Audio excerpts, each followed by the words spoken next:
প্রিয় ভিউয়ার্স, আসসালামু আলাইকুম। আসলে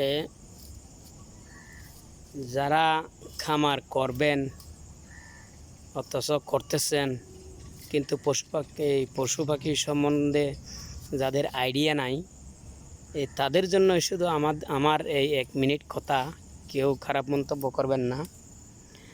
আসলে এই যে মাগরিবের আজান দিবে অথবা দিচ্ছেও মনে হয়, এখন দিবে আর কি, তখনও এই ছাগল দুটি এই রাস্তার কিনারে দেখেন খাচ্ছে।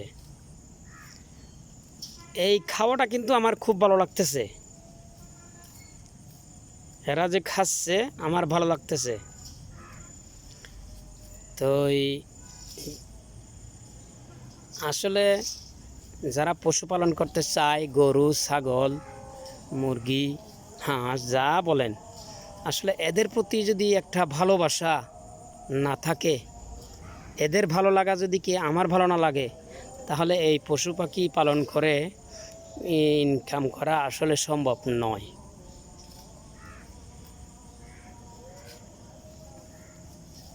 দেখেন মাগরিবের আজান হচ্ছে, কিন্তু এরা কিন্তু এখনও খাচ্ছে, খেয়েই যাচ্ছে। আমি কিন্তু এদেরকে তাড়া করতেছি না। কেন তাড়া করতেছি না? খাক, পেটটা ভরে খাক, একদম পেটটা টুলটুল হয়ে যাক, তাতেই আমার সার্থক। কেন আমি ওদের পিছনে একটু টাইম দিচ্ছি। তো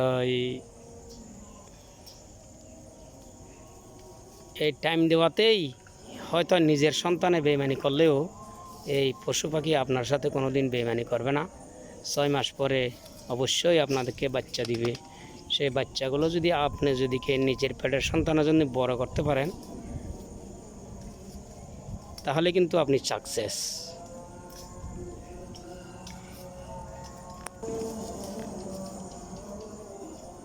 চারিদিকে মাগরিবের আজান হচ্ছে, তারপরেও কিন্তু এরা এই ঘাস থেকে মুখ তুলতেছে না, খাচ্ছে, খেয়ে যাচ্ছে, পেটটা একদম টিম টিম হয়ে গেছে।